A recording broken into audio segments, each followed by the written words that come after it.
Good morning, everyone. I think everyone's filtering in through the waiting room now. I'm Matthew Clark. I am the chair of Como UK. I'm also lead new mobility at Steer.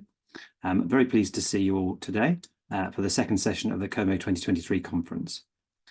Following the first session this morning, which Richard chaired, considering the opportunities and challenges for micromobility, we now have a session about the vital partnerships for shared transport. Shared transport doesn't fit by itself. It has a wide ecosystem, and those of you who are familiar with the sector will understand how shared transport fits alongside walking and cycling, and also public transport use. So hopefully today we're going to discuss how those vital partnerships are really important for the growth and prospering of shared transport. So before we go into this session, I'll introduce our speakers. I'd just like to thank our sponsors, Arcadis, Forest, Gascoigne Estates and Inverse. Just to let you know, there will be an opportunity for questions as we work through these presentations. If I can bring on, if our panel members can bring their cameras on, I will introduce you. Okay, great. We can see some faces appearing. So we've got 5 speakers for you today, and we'll take questions after each of the sessions. I'll be managing time on that.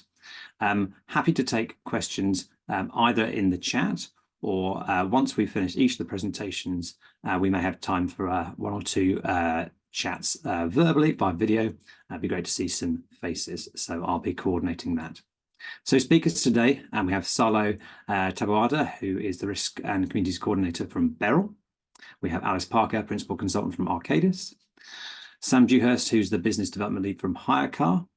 Stuart Masson, Project Manager for Huntley Travel Hub. And last but not least, Hannah Bike, who is Partnerships Manager for BetterPoints. So with no further ado, I'm going to pass over to Salo and welcome you today. If we can get our other panel members to turn their video off, and over to you, Salo. Thank you very much. Thank you for inviting us to this event. Just let me share my screen. Yeah, can you share my screen now? Can you see my screen? Yes, thank you. Yeah, amazing. So thank you, everyone. Thank you, Kema, for the invitation. I think that these spaces are really valuable for all the sector, and it's really important for us to be like part of this event. So today we are going to be sharing like how vital partnerships are part of our risk approach and how we use those partnerships to mitigate risk, to handle like vandalism, theft, and other incidents that can affect our system. So basically, just for the now that doesn't know us yet, didn't have the opportunity to ride our vehicles, we are across like more than 20 different schemes in the UK, where you basically can ride bikes, e-bike, e-cargo bikes, and e-scooters. You can download our app, and then just as soon as you get the app, you can see like where we are available and you can hire. So just let me introduce to our risk approach. Basically, it's like 4-step phase. So we have 4 phases that basically allow us to understand like where the events are occurring, but also like which community are being affected, right? So for example, we start with documenting each incident, which basically allow us to understand where it's happening, how it happened, and which components are like damaged.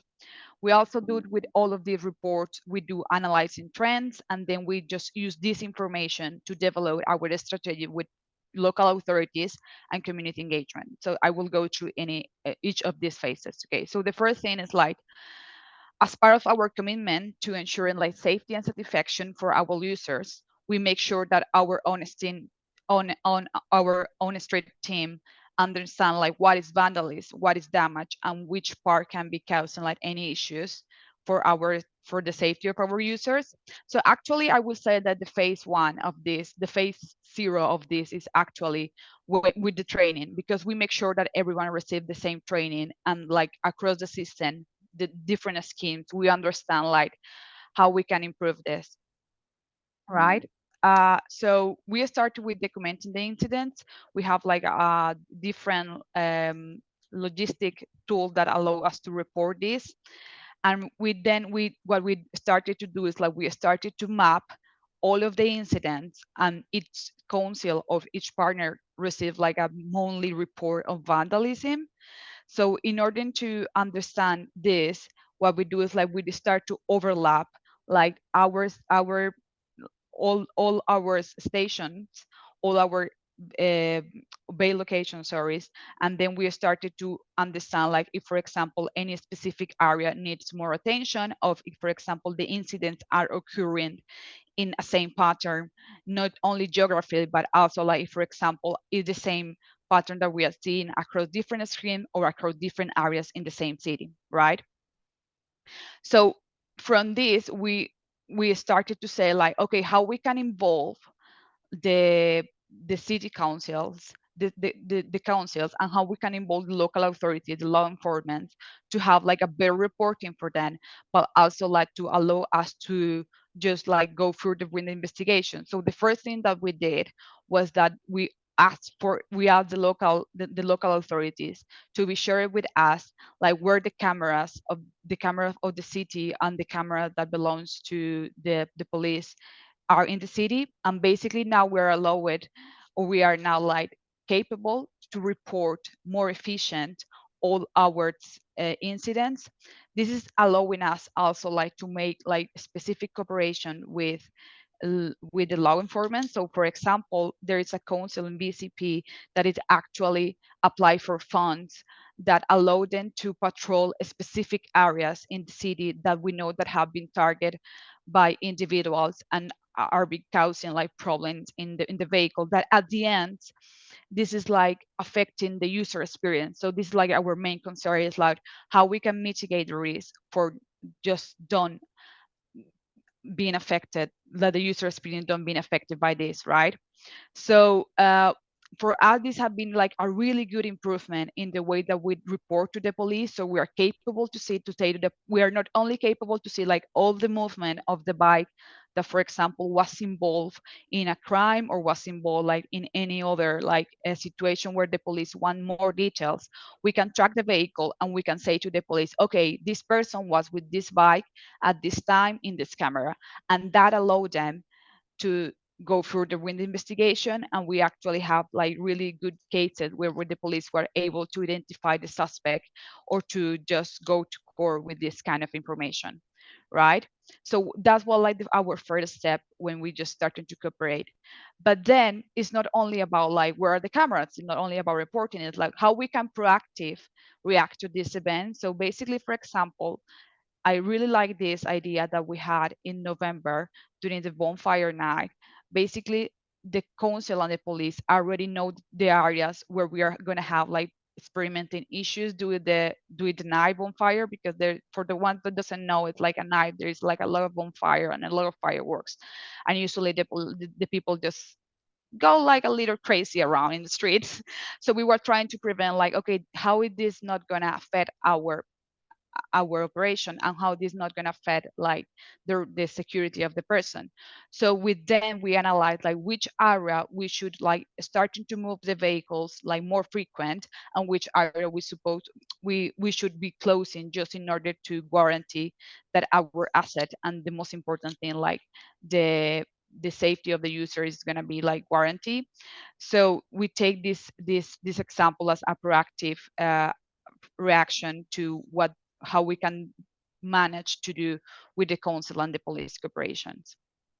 Obviously, there is like other opportunities to cooperate, where we basically have like a special operation with the police when we go out trying to recover vehicles.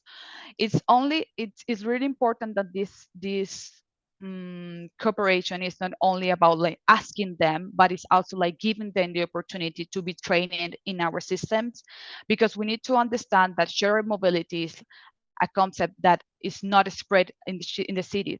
So it's like it's really important to train them like how to sort, how to understand like when a bike is vandalized, what is a good behavior, what is a bad behavior, what is a misuse on the schemes, because probably they are not aware.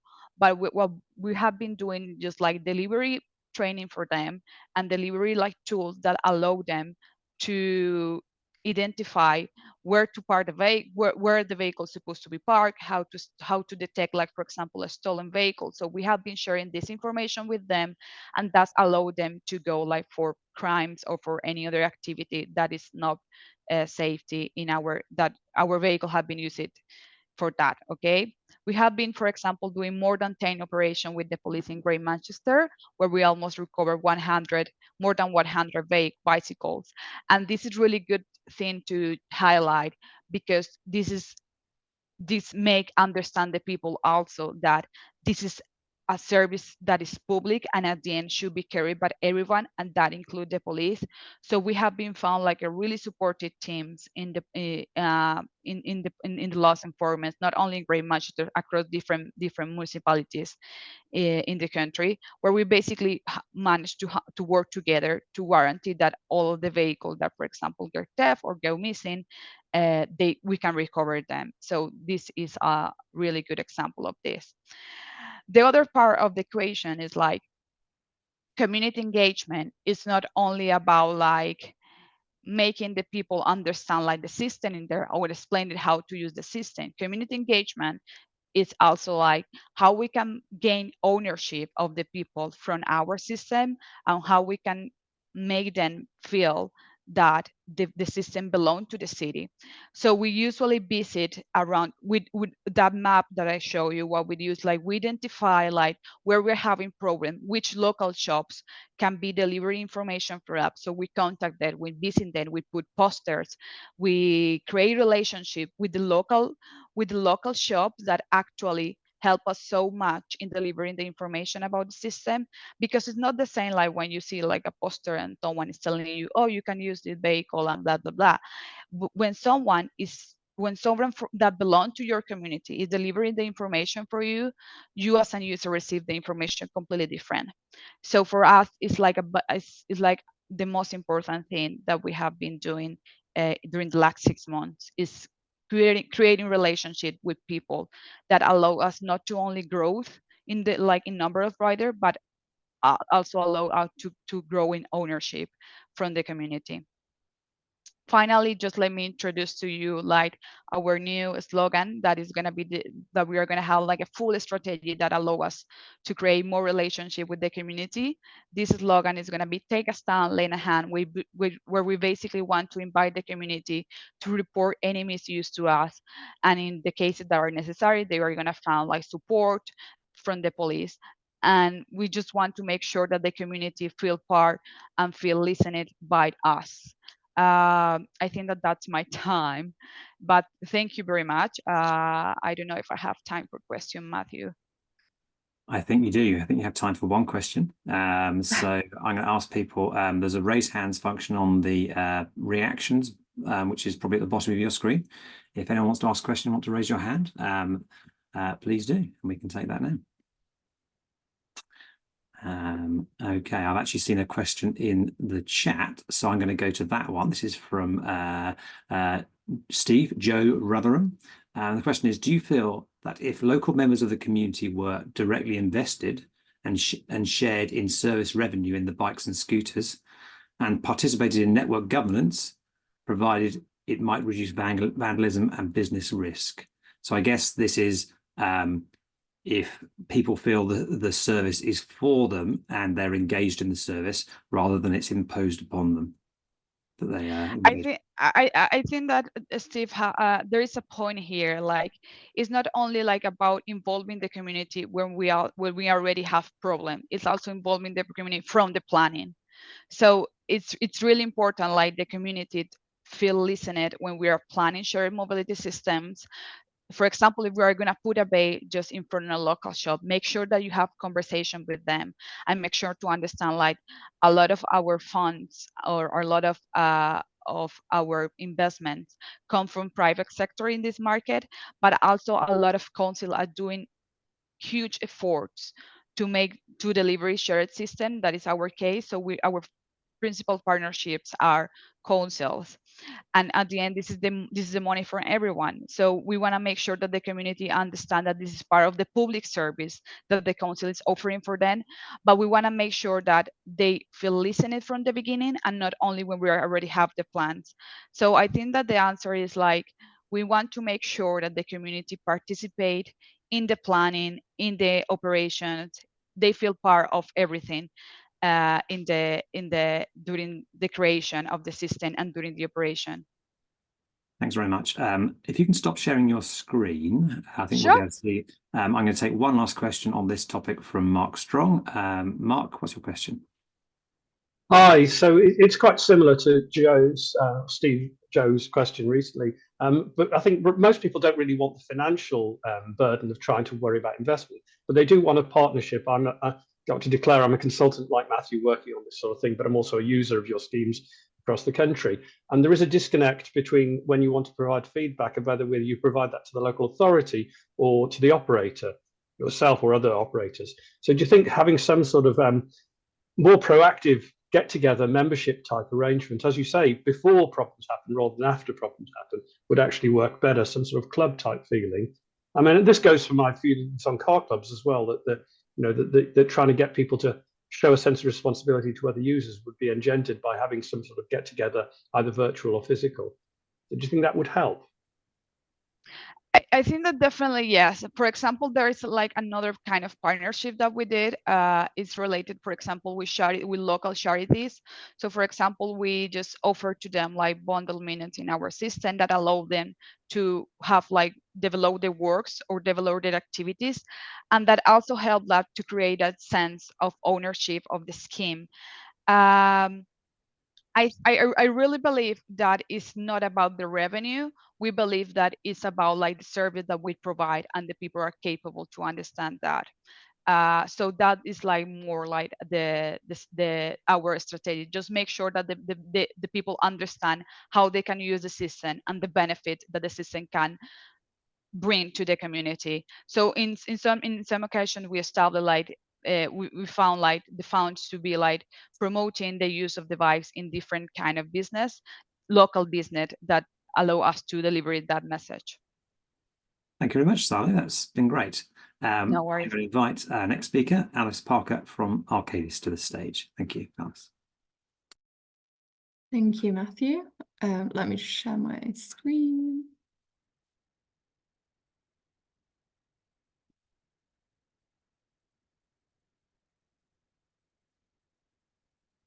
Is that working? Yeah, thank you. Okay, perfect. All right, so thank you for having me, and yeah, it's nice to be here. My name is Alice Parker. I am a principal consultant in Arcadis's transportation team in the UK. However, I actually live in Amsterdam, so working remotely.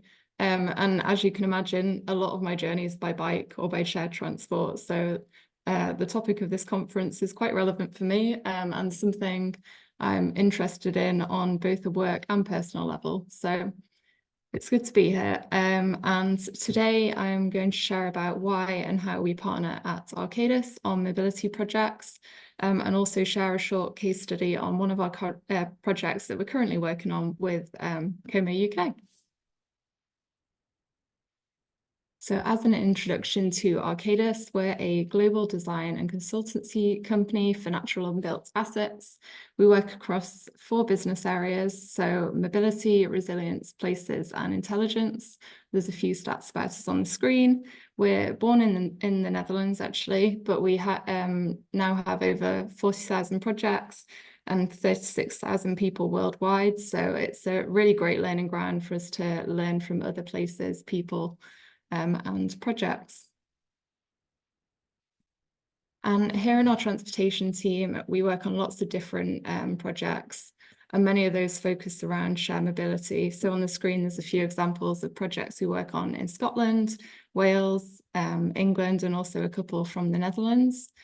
We cover topics like mobility hub feasibility studies, car club studies, station travel plans, and also our partner company, Arcadis Overmorgan, actually recently developed and piloted the first MaaS, Mobility as a Service app in the Netherlands, which is called Amaze, the example on the top right. So that's also very exciting for us. So this is just a few examples of the types of shared mobility projects we work on day to day.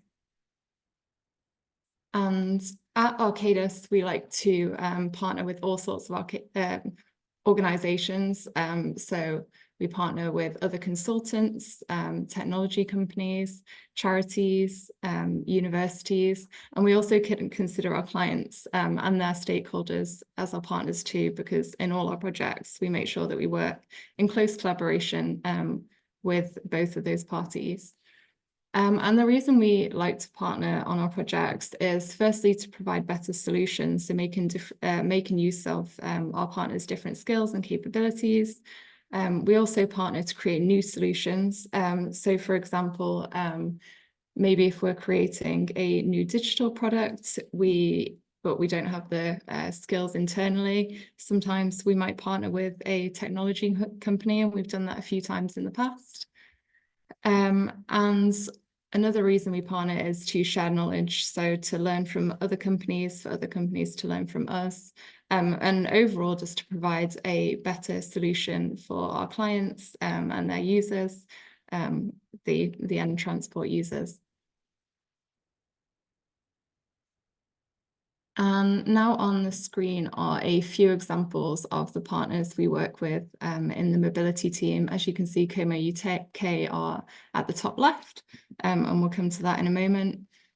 We also partner with other companies like Mott MacDonald, Steer, Sweco on various different types of projects, from transport modelling to some multimodal work. We're working with Stuart and Sweco on some multimodal work with TFGM at the moment. We're also a certified partner with ChargeSafe, which are an organisation that focus on customer experience of public EV charge points in the UK. And we actually recently gained ChargeSafe's accreditation for our commitment to delivering customer-centric EV charging solutions that are safe and accessible for all users. So overall, quite a varied range of partnerships. And now we're coming on to the case study. So this is a case study for Point mobility hubs. This is a shared mobility project that we're currently working on with multiple project partners. And as you can see, Como UK is one of those, as well as Arcadis over Morgan. And our client for this project is Point Town Council, and they've commissioned Arcadis and partners to undertake feasibility studies for the delivery of multimodal mobility hubs dotted around the Rhine Peninsula in Cornwall.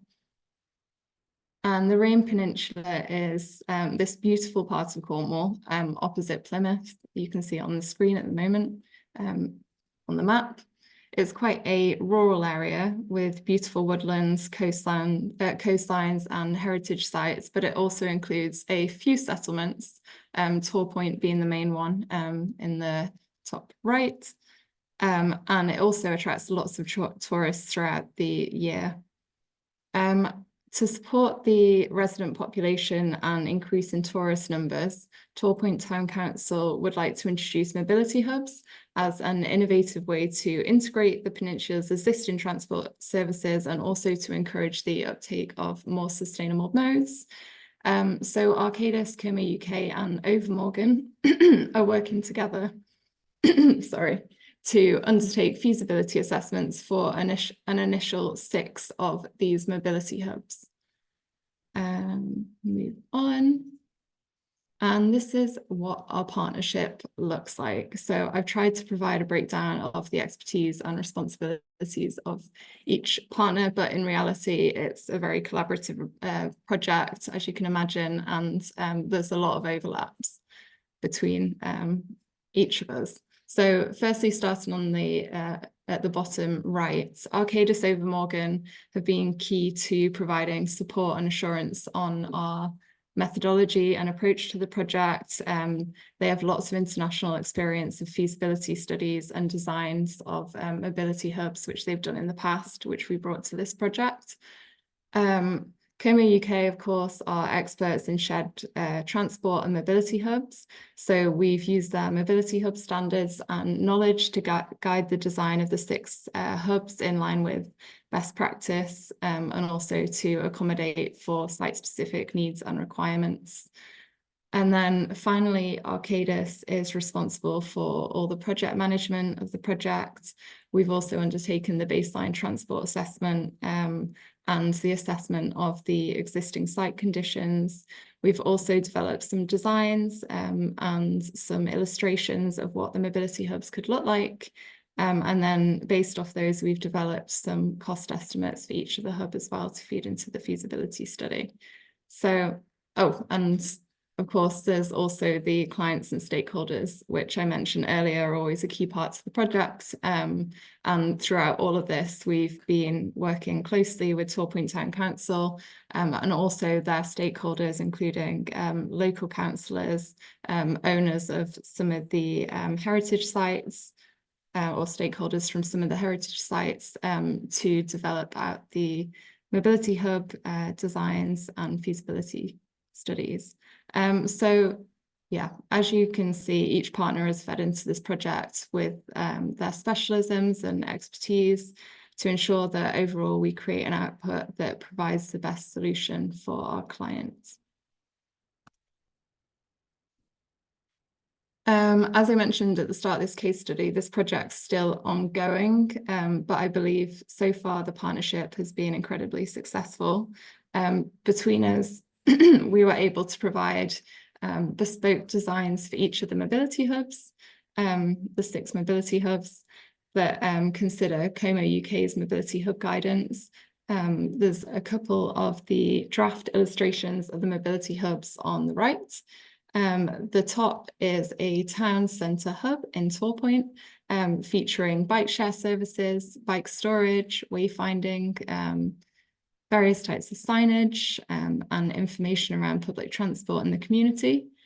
And then the one below is slightly different. So this is a hub at an existing bus stop, again, featuring bike storage and bike hire, but also EV charging spaces, shelter, bus service information, taxi spaces.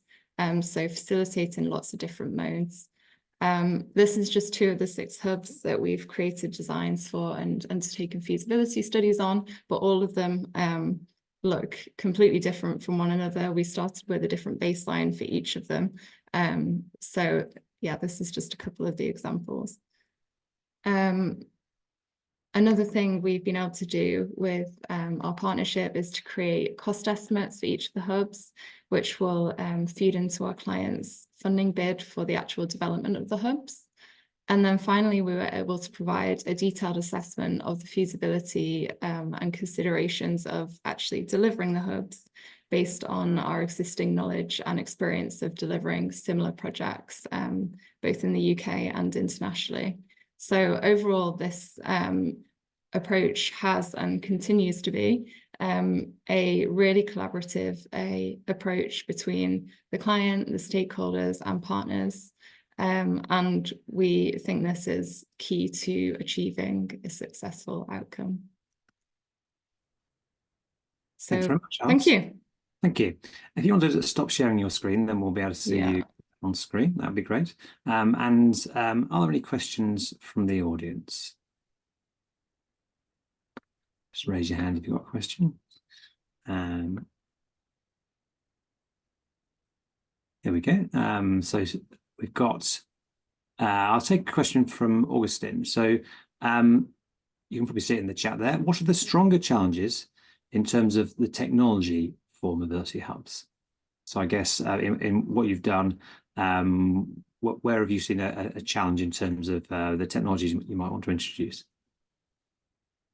I think in terms of technologies we might want to introduce, I suppose one of the key things at each of the sites that we've had to consider is actually, do we have the energy and electricity to facilitate technologies such as bike share, real-time information?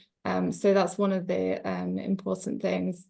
And also another thing which we are looking into is how we actually generate the real-time information. And obviously that's something that we need to work closely with suppliers, bus service companies, ferry service companies, because there's also lots of ferry services around that area. And that's something that moving forward will need to be considered technology-wise. I'm trying to think of whether there's any other types of technology. I think the ferry service is quite interesting. So I'm not aware of UK mobility hubs that have thought about ferry services yet. I know obviously there are many places in Scotland where ferry services are vital to connect communities, and then there are sort of links to places like the Isle of Wight. So and I know that there's probably someone on here from Solent Transport, and they've been looking to get ferry services embedded in their mass out there. So really good to incorporate all those local services. Yeah, well, for this study in particular, the ferry services are key, because that's one of the main routes to actually get to the peninsula. So that's something that we've considered throughout the whole study for all of the mobility hubs, in terms of how we make sure that we can increase the connectivity with those existing services. That's great. Thanks very much, Alice. I'm just conscious of time, so we're going to move on. So thank you very much for your presentation. We're going to move now to Sam Dewhurst, who is the Business Development Lead for HiyaCar. Sam, welcome to the conference today. I'm going to hand over to you. Hi all, thank you. I'm just going to share my screen.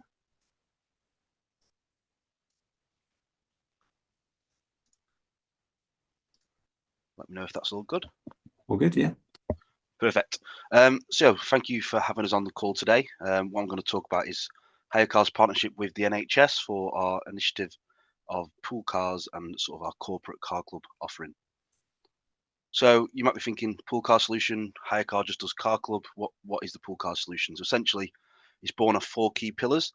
So we provide organisations with our system and with our platform, which harnesses sort of our booking platform. So vehicles can be booked via an app or via a website, and these are vehicles located at different locations, so different hospital sites or different clinics for the NHS. Encompassing that, we have our keyless vehicle access. So what you find is an issue with keys and people going on breaks and taking keys home. We scrap all that, and it's all done via keyless access. So this helps with sharing the vehicles across departments and sort of allowing a more efficient service. In the background of that, we have our 24/7 support. So in partnership with NHS, it's really important that we have support available to any staff member throughout the evening and throughout the mornings, because NHS is a 24/7 business, 365 days a year. They're always helping patients. So it's pivotal that we have support for the vehicles, for breakdown, for anything issues with the app. We're always there 24/7. And in the background of that, we provide access to what's called our fleet admin portal. And this provides access to all the vehicle details, vehicle locations. So especially with NHS, with lone worker policies, we provide live updates on the vehicle locations, which helps manage them lone worker policies. And when NHS nurses are traveling about and to different locations and different patients' houses, it helps with that. And this is part of our sort of fleet administration portal that we can provide. So current challenges. So they need to reduce travel expenditure while still enabling staff to travel safely and conveniently. Fleet sizes. So there's 2 options that we sort of look at when working in partnership with NHS and other local authorities, is either fleet size needs to be decreased or increased. So in regards to being decreased, it's looking at how many vehicles they actually have. Can we reduce the number of vehicles by providing utilization data? Can these vehicles be shared more efficiently and sort of reduce costs that way? In regards to increase, it's sort of offering more sustainable vehicles rather than the grey fleet offering. So offering more pool vehicles, electric pool vehicles, hybrid pool vehicles, rather than staff getting in their own vehicle, which the emissions you can't control of. Again, a 2-pronged approach is the cost of NHS staff running their own vehicle. So Gender for Change in NHS is 59 pence a mile at the moment, and sort of mileage expenses used to be seen as a bit of top up on people's wages. Nowadays, with the cost of fuel and the cost of running vehicles, it really isn't. So offering a pool vehicle to staff helps that staff retention, and also helps with the actual running of staff vehicles. Again, utilization. So that is a key part of what we're trying to do here, is trying to help these vehicles that NHS trusts have and understand their utilization.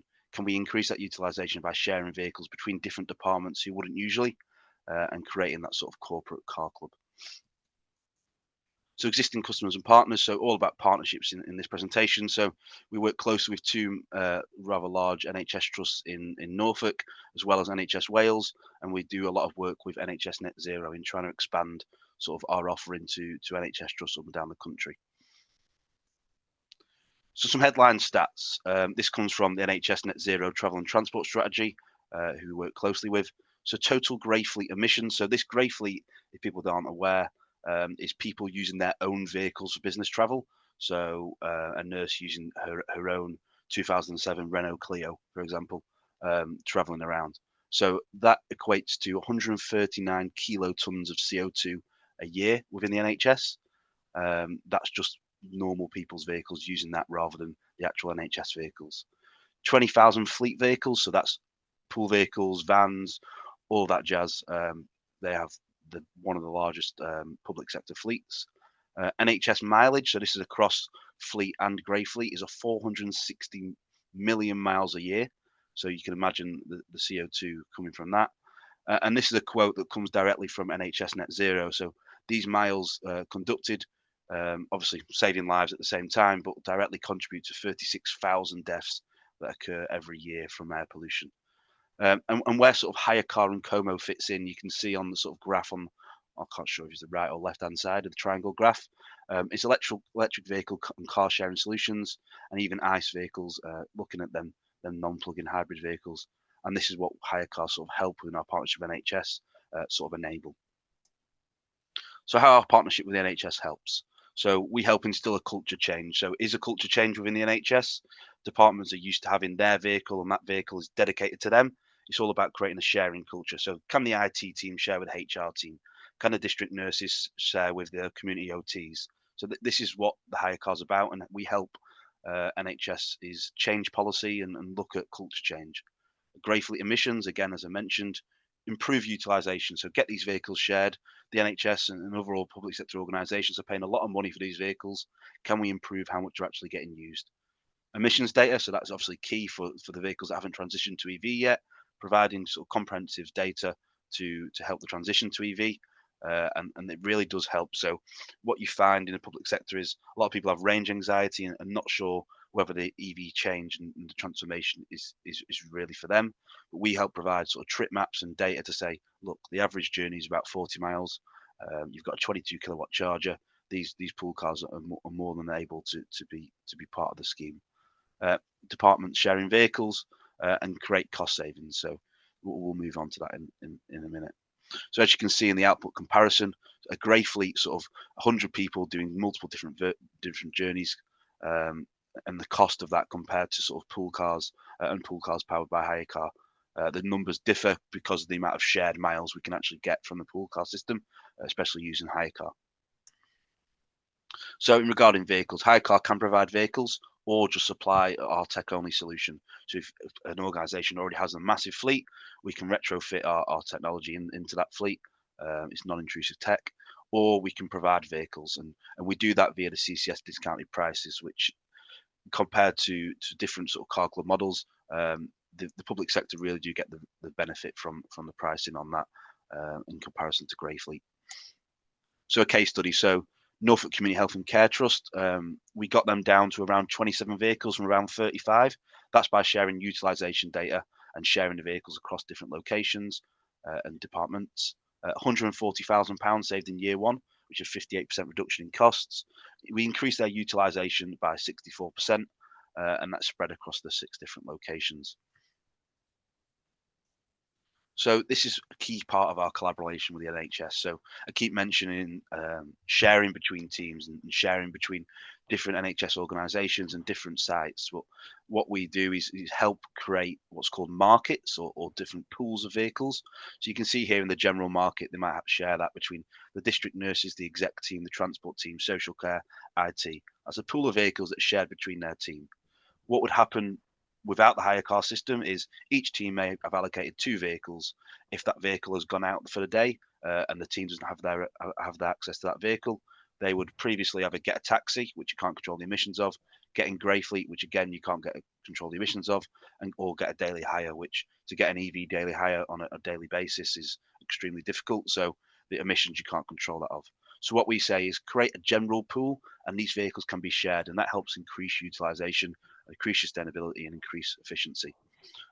What we also do, we can split times between bookings. So you can see here the day shift and night shift. They used to have 20 vehicles, 10 were used at night and 10 were used at day. They weren't used either side. So what we said is, can we get that down to 13 vehicles? The night shift can only book the vehicles between 5:30 in the evening till 8 o'clock in the morning, and the day shift can book from 8:30 till 5:30. And that reduced the cost of 8 vehicles, took 8 vehicles off the road, and helped improve the sort of cost saving as well as utilization of them extra 12 vehicles. So yeah, that's really it. So our partnership about the NHS is born of many different factors, but the key factors are reducing grey fleet emissions and costs, increasing utilisation of existing vehicles, as well as providing a cost benefit to staff. Because when a nurse is got 4 kids, they've got a car to run, and they have to wait 8 weeks to claim their expenses back while they're spending £400 worth of petrol every month. It's a big expenditure to have. For especially community nurses and nurses travelling a few miles. Offering a pool car system, which is efficient as HiyaCar, offers a benefit to the trust as well as a benefit to sort of our NHS staff, which is sort of the backbone of the country.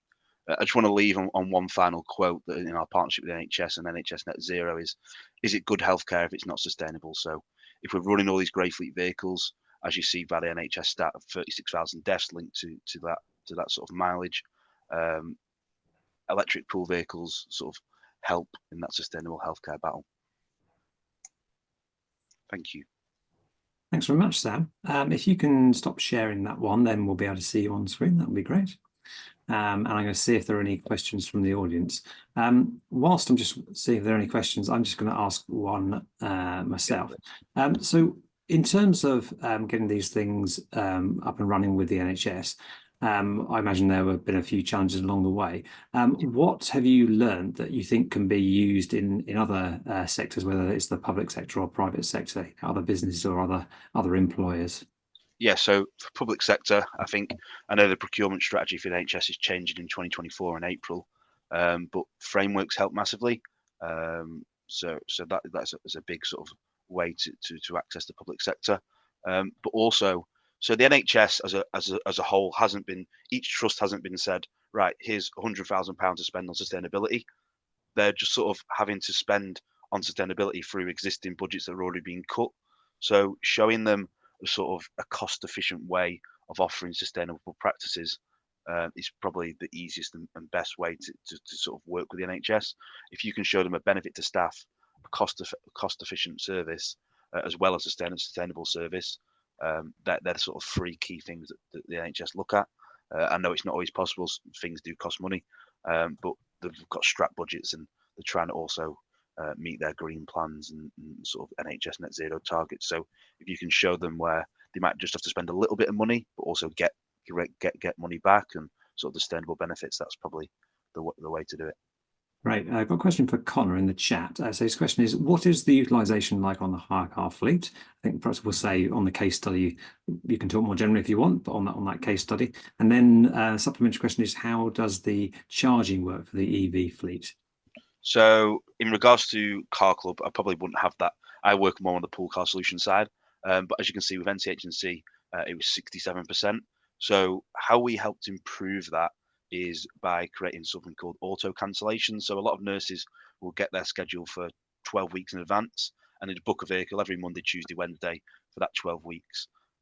If they went off ill or had some different annual leave, they usually forget to cancel the vehicle, and the vehicle would just sit there in the car park, which meant people were getting daily rentals, people were getting in taxis, people were using their own car. So that helped massively increase utilization. And then it's also policy and understanding how the different departments work within the NHS. So I've got an NHS background, so it helps in understanding how the different clinical teams and corporate teams work within the NHS, because not every trust and not every organisation works the same way.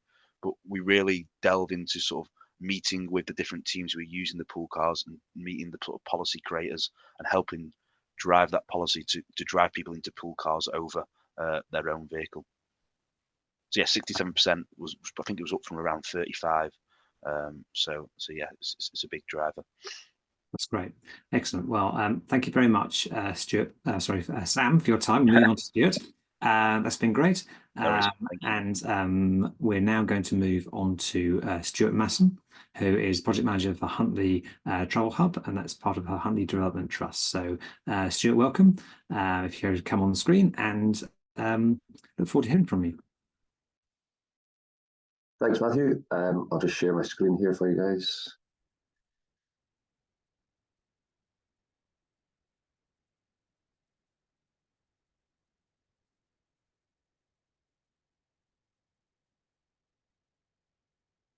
Okay, so thanks again for having me on. So I'm Stuart Masson. I started work with the Huntley Development Trust in 2018, specifically on the arm of the trust, which is the travel hub. It's grown from strength to strength since, well, even from before I started to where we are now. So I'll take you through that journey and show some of the sort of key partnerships along the way. So Huntley as a town has 5,000 people in the town itself, 11,500 in the wider district. But we had a town-wide community engagement session, and the local community, especially in a rural setting, being an organisation like ours, you're very exposed, and if you don't strike up a partnership or engagement with the local community, then you're not going to be off to the best start. So we had a town-wide engagement session where we highlighted priorities. Number one was town centre regeneration, which is another part of the Huntley Development Trust. We've just refurbished a £3.4 million project to bring a derelict building back into use in the town square. So we've addressed the town centre issue, but down at the bottom there, the transport one, which is what we're going to focus on today. So better transport, delivering improved connections between Huntley and other places, rurally or regionally, as well as in and around the town. So that's where we come in as the Huntley Active Travel Hub. And just to look, I mean, why active travel? It seems fairly obvious. I mean, you've got proven mental and physical health benefits, cost savings, environmental benefits. It's good fun, gets you out in the local, explore the local area, which is a beautiful part of rural Aberdeenshire. So it just seems a sensible way to get about. But there are challenges. This is definitely not one of them, though. If you look here, this is the main trunk road in red going from Aberdeen to Inverness, and you can see that from that roundabout, you can cover the whole town walking in 15 minutes, assuming that you're physically able to walk and get about. It looks good on that. You would think everyone would want to walk or cycle, but it's not really the case. And the roads in Huntley and the vehicle usage for such tiny journeys, it doesn't sort of suit for active travel in and around a small town. So the roads are heavily focused on the motorised vehicle. It's an old, mainly sort of grid style pattern, narrow streets with increasing cars on the road, becomes less and less appealing to walk or cycle.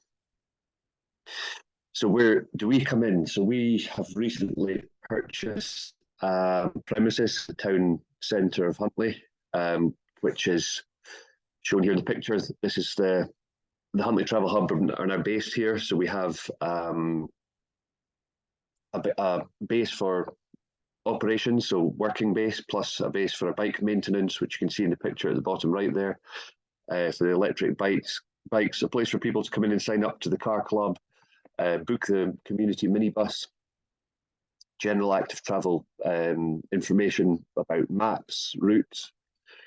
So the electric bikes, we have 22 electric bikes in the fleet, ranging from city bikes to mountain bikes. We focus on longer term hires in order to change the travel behaviour. There's more chance of somebody wanting to swap out some private vehicle journeys with electric bike journeys if they've had a good run at it for, say, a month or so, rather than a half-day recreational trip. So we focus on the longer journeys. And out of since we started the scheme, so the last 300 people that have hired, 10% have gone on to purchase their own bike, which is amazing. So you do see that transition of people trialing, purchasing, and then swapping out private vehicle journeys in and around the town. We also have the car club. So we've got 3 shared vehicles in the community, which we do through franchise of Co-Wheels. So it's just a one-off joining fee. Car when you need one, not when you don't. So that is, we've had an electric vehicle and 2 hybrid vehicles on the Co-Wheels. We've got the bike rack as well, if people want to combine services like the e-bikes and the car. And we also have the community minibus, which is a crucial part of the transport network within the town for more elderly, pensioners, disabled people getting around. We help out sports clubs. Very difficult finding voluntary drivers. It's all run by volunteers.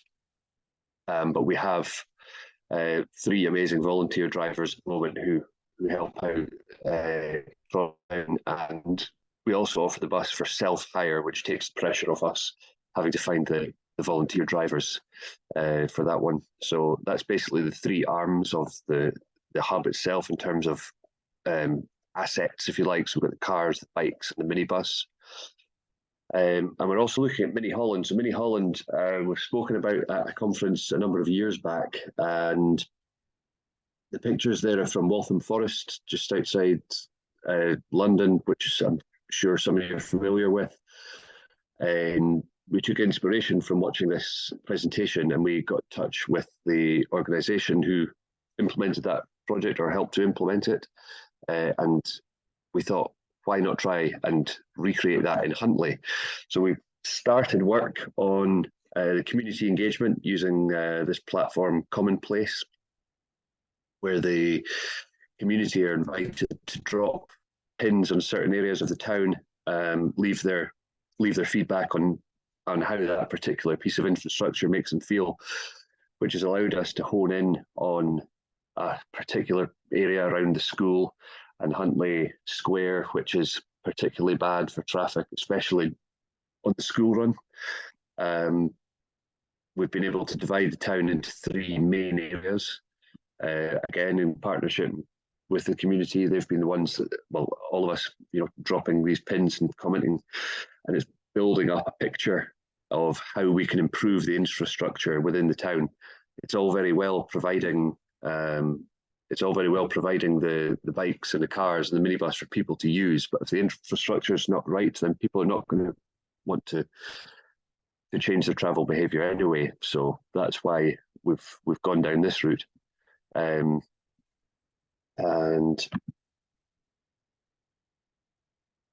sorry, my computer's just at a moment. There we go. So this is based on the comments which have been dropped on our map. We now have a 80-90 page report, and these are just a couple of images from the report about how we could improve certain junctions or areas of concern. We're working in partnership with Aberdeenshire Council on this. It's very difficult to change, for example, the road safety team within Aberdeenshire Council. They have their standards. These are a bit out the box. So we're in the process of trying to come to some sort of agreement about what would be acceptable to do in Huntly. And we also have walking and cycling route maps, which we've been now for a number of years. We've got 400 routes in the AB54 postcode, which we're in the process of digitising, and we've got hard copies for people in the hub. They can come and collect them, or we also have a YouTube channel with the first route up there, so we want to have all the sort of active travel routes available on video as well. So that's a whistle stop of what we do and how it fits into the whole sort of shared mobility sphere. So I'll be happy to take any questions. Thanks very much, Stuart. If you can just drop your presentation, then we'll be able to see you a bit more. That's great. Yeah, I think always very impressed to see the work going on in Huntley. I think there are many communities around the country that would like to emulate what you're doing. So yes, welcome questions from the audience, either in the chat or on video. Just whilst we're waiting for a question, Stuart, what do you think that there is any one key stakeholder or community group that has really kind of made any of your projects really kind of fly? Is there one thing that you thought, you know, I wish we'd engaged with these people or this group sooner, that really kind of brought things together? Nothing's jumping out at me, Matt, because it's a pooled effort, I think, and that's a good thing. You know, the schools are such key stakeholders, but then so is the council, and so are other community groups as well. And it's almost like without one, the whole thing loses a bit of value. Of course, the funders, and without the funders, obviously, you wouldn't be able to actually drive these things forward at all. So we're grateful for all the funding that we've received in the active travel arm. But no, I would say it's a general. Yeah, it's good to hear. Live together. It's a question in the chat. So it's regarding how people use some of the active travel things that both of you provided and facilitated through infrastructure planned improvements. So do you find people are mostly using active travel for traveling within the town, or are people also kind of extending to places a little bit further afield? It's a small amount of people have used it for going further afield who live outside and cycle in to Huntley. So we still have the issue that as soon as you're out of Huntley, you're onto the A96 and you're onto a number of other busy sort of linking roads. So that is a bit of a wider issue. So what we're noticing is that a lot of people are using it for local, short, functional journeys, like local shops, going around Huntley for appointments or whatnot, coming into the town centre, rather than, okay, I'm going to go to, you know, the next town yet. Although that is part of our plans. The last slide I showed there with the maps, it's not just about giving out the maps. There's a strategic vision behind this that we would end up linking up Huntley with the wider, with the next town along, and so on and so forth. But that's a bigger project. Something for the future. Yeah. I've also got a question from Hannah here. So it's regarding the volunteer drivers for community transport journeys. So you mentioned that there's obviously the community minibus or bus. Are you ever able to work with the co-wheels vehicles so that, you know, maybe more people are willing to drive a car than a larger vehicle? Yes, so we do. We have that bolted onto the sort of service. So, I mean, for example, like a Friday is a busy day. The bus is full. There's probably 12 people. We do a shopping run for the elderly, people like that. But then other times it'll be ad hoc, somebody asking for a bus to Aberdeen with the hospital or something like that. Now, if there's only one person, then obviously we're not going to run the bus. So yeah, we've got the option to you can do use that the for that. Yeah. Great. And yeah, question I think probably lots of people will be thinking from Steve, which is in terms of your funders, do you have a principal funder, or how you funded on an annual basis, or how does the funding work for these initiatives? It's annual, which, as with anything, is frustrating because it's hard to make plans not knowing if the next batch is coming in. But we use Paths for All up in Scotland. So the main issue is revenue funding for staff time, because without these, like, I'm full-time with Huntley Development Trust now. As a part of the wider organisation, we do have our own wind turbine, which can match fund these projects, including the town centre regeneration and others, which are not for today. But revenue funding is key to get staff. And then we use the likes of cycling Cycling Scotland for electric bikes, the e-bike grant fund through Energy Saving Trust. The Mini Holland is through the Sustrans Places for Everyone fund. So it's really about establishing a relationship with the key funder for the revenue costs, and then looking at the time you've got, and then deciding what capital you can then apply for. Excellent. Great. Well, thank you very much for your insight into what you're doing. Sounds really, really interesting, and hopefully people have got some ideas. No doubt you may get a few approaches after this. So thanks very much, Stuart. Thank you. Okay, so last but not least, I'd like to invite Hannah Bike, who's Partnership Manager for BetterPoints, for our last presentation. Thanks very much. Thanks, Matt. And unfortunately, it's not bike, it's BIC, although bike would be fantastic for a shared transport company. I've renamed you, apologies for that. I think it'd be quite a good name, actually, but here we go. Sorry about the glare as well. So let me just share my slides. Matt, can you see those okay? It's not coming through yet, but just give it a moment. Oh, maybe. I'm on share screen, that's why. All right, let's try. For someone who works in a tech company, I'm absolutely useless, quite clearly. Okay, sorry about that. Yeah, it's coming through now. Perfect. Is that okay? Yeah, that's great. Okay, wonderful. So thank you to Como UK for having me. It's an absolute pleasure to be here. I'm Hannah Bick. I'm the Partnerships Manager at BetterPoints, and I'm just going to briefly give you a little bit of an introduction as to who we are for those that who aren't familiar, and then dive straight into a couple of kind of active cases where we're working amongst lots of different mobility partners, and then look at some developing work that we're doing with Como UK, as well as giving a little oversight into some work that we did with the University of Warwick, and then a little bit more about how we're using our data to encourage more users out of the car, and my kind of call to arms really on how we can improve and increase the partnerships amongst the sector really. So going to dive straight in. So to give a brief overview, we're a behaviour change company with a user-facing app that rewards and incentivises positive behaviours such as active and sustainable travel, modal shift, other client-led positive behaviours such as smoking cessation, litter picking, for example.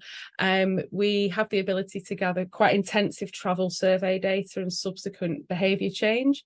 We work primarily within the public sector, but increasingly throughout higher education organisations, airports such as Heathrow, and we work through a network of partnerships here in the UK and Europe, really to deliver some tailor-made behaviour change programmes and interventions, as well as developing within those key partnerships within those sectors. The sectors that we're currently working in are health, transport, air quality, and increasingly mobility as a service. The programmes that we run work on these four key components that you can see here on the right of the screen, offering gamification, tracking of multimodal journeys, rewards and incentives, and messaging to support all of that, which allows us to continually monitor and evaluate the impacts of the interventions that we put in place. Due to time, I can't really go into the depths of how we do it and what we do, but if the slides are going to be shared afterwards, there is a live link in here which will take you to a YouTube video which will give you the end-to-end solution. So I think what's probably quite obvious is we're not a mobility provider, and I think it's probably worth showing and sharing how we do support those particular organisations in the industry. Oh, I can't get on my next slide. So we were invited by Hitrans and Mobilio to supply the users of the Go High Mass platform with rewards and incentives, but not only that, provide additional data insights around how people are moving around and using the transport options using one of our features, which is automatic tracking, which looks at A to B journeys. The slide here just shows some of the transport providers and not by no means all of the different partners that have been involved in this, but I thought it was key to highlight the transport operators here. So we're able to support this partnership in a number of ways, and to generally promote the Go High app, incentivise the use of shared and sustainable transport, as well as providing additional support on mobility hubs, which I'm going to cover in a couple of slides. The programme for us is called BetterPoints Go High. So if you're based in Scotland, it would be really good if you downloaded it and had a go, and obviously signed up for Go High as well.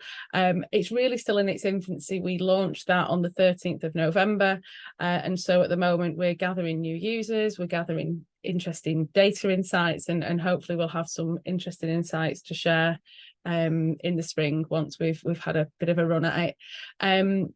This will be a phased approach. So at the moment there are two apps. There's the Go High app and there's the BetterPoints app. Ultimately we intend with Mobilio to join those up on a more technical integration.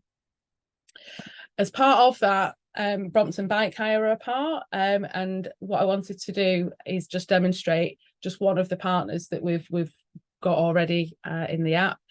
So as a result of a number of different conversations that we had with them, and ultimately being able to put into action those conversations through the Go High scheme, we added Brompton to the app on launch, and they provided us with some brilliant rewards and some prizes for users to earn.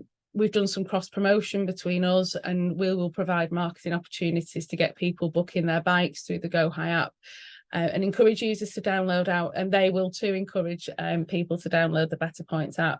So what you can see here, we've geo-fenced 4 of the hubs where the bikes can be hired, and as you can see from this slide, we're able to attach to that different rewards and different prize draws, and then more widely we're able to geo-fence a wider area, and any users that fall into that area we can then target with different messages and incentives to use these services as opposed to their own car.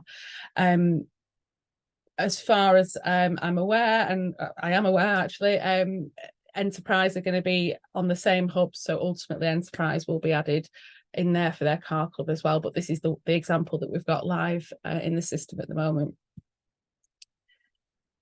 Again, so this is really early days working with Como UK. In fact, I don't think they've seen this yet. This is the prototype in our system. So what we're working on with Como UK as an extension to the Go High and the High Trans work is that they will be putting in some new mobility hubs in the Scottish, in some of the Scottish areas. And what we wanted to do in a similar way to what we're doing with Brompton is be able to geo-fence these and offer users in the surrounding areas information and rewards and messaging all around using these hubs. But in kind of respect of the partnership, it really is a two-way thing. So by doing this, we're gathering really important information, not only quantitative data around how many people are using it, how many people we've got in the area, but also we're able to offer particular surveys or ecological momentary assessment questions, which for most people is called a pulse question. So perhaps after dropping a bike back off at a mobility hub or a scooter back off at the hub, we can then push out particular questions around how that experience was. So was it well lit? Did you understand what you needed to do? Would you use it again? Did it replace a car journey? All those different types of really kind of valuable information that you may or may not otherwise get without using kind of this partnership. So that's really just what we're doing, kind of at a broad light touch integration level in the Highlands. I want to move on now into another setting within our university projects, and we had the opportunity to work with Transport for West Midlands as part of the Future Mobility Zone work. This was part of the University of Warwick's programme, and it contained a number of different stakeholders, including the university, Atkins as one of the research partners, lots of shared transport providers here, and then ourselves providing the rewards and incentives programme to drive the behavioural change. The key to this project was really to encourage both staff and students to use alternative modes of transport to the car, and really showcase part of that mobility, that there were lots of different mobility options available to them as opposed to bringing their own car on site, which, of course, for various reasons, parking, sustainability, air quality and so on. And so what we did was we promoted all these different types, incentivised those, not only for using them for the first time, but bonuses and incentives and draws for using them on a longer term basis. Just a couple of the results from that. I've probably not got time to cover all of these, but you can see here some quite positive results coming out of it. So almost 50% were less likely to use a car as a result.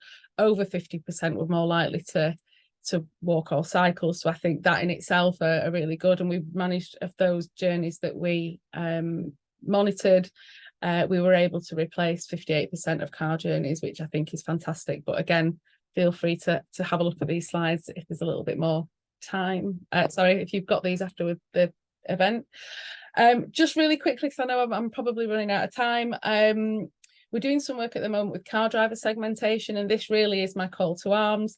We have managed within 9 local authorities on a pilot we've recently run to reduce short car journeys by around 20%. I think in order for us to be able to advance on that, it would be really good within some of these programs to identify some of the shared transport options, to be able to drill down and target users that are perhaps less likely to reduce these car journeys, to try and push them into your services. And so again, as part of this partnerships offer, it would be really good to pick up any conversations around that. I'm going to finish probably on this slide, which is an image I found online, and I think it just highlights really the ecosystem that I'm personally trying to create. I think there's often quite a siloed nature in what we're doing around transport in some of the other sectors, and I think by appreciating all the different moving parts, I think because of what we do is so multifaceted, it's all about kind of including all the stakeholders all the time, and I think we're not in competition with each other necessarily, and so it's good just to join up those conversations. And I'm going to end it there. Thank you. Thanks very much, Hannah. I think a really important point you made there at the end about competition and partnerships. So I think one of the things that I've heard and also mentioned in this world of shared transport is that there's a huge amount of journeys out there being made by private car. Sometimes people in the public transport sector are a bit nervous about shared transport because they feel it could be taking journeys from their services. I think the answer is that there's a huge amount of journeys that are being made by car that actually, if you can get people using shared transport, actually, then there's journeys that people can use public transport for as well, and it's kind of a virtuous circle. So we've got a couple more minutes just to see if there are any questions for Hannah on what she's run through. So I'll just a moment there. Whilst we're waiting to see if there's any questions, I'm just going to let you know about what's coming up. So this afternoon, in about an hour's time, from 1:30, there'll be the third session, which is looking at mobility hubs and lessons from the last year. And that'll be chaired by Mark Frost. So looking forward to that. And if you're interested in a bit of history, Antonia has posted an example of a partnership from the year 2000, so 23 years ago, between the car manufacturer Vauxhall and car clubs. So I haven't seen that video, so I'm hoping it's suitable for a family audience. It'd be interesting to see how things have changed in the last 23 years. Okay, Hannah, I think you've answered all the questions, so I'm sure that all our panelists are more than welcome to communicate with people following this session. So just let's bring all the panelists back on screen so we can see faces again, and then we'll say thank you to everybody. So thank you to everyone listening today. We've been Salo from Beryl, Alice from Arcadis, Sam from HiyaCar, Stuart from Huntley Travel Hub, Hannah from BetterPoints. I'm Matthew Clark, Chair of Coma UK, also from Steer. Thank you very much for enjoying the session today. I hope you've enjoyed it, and I hope many of you can come back in an hour's time for the next session. Thanks very much. Goodbye.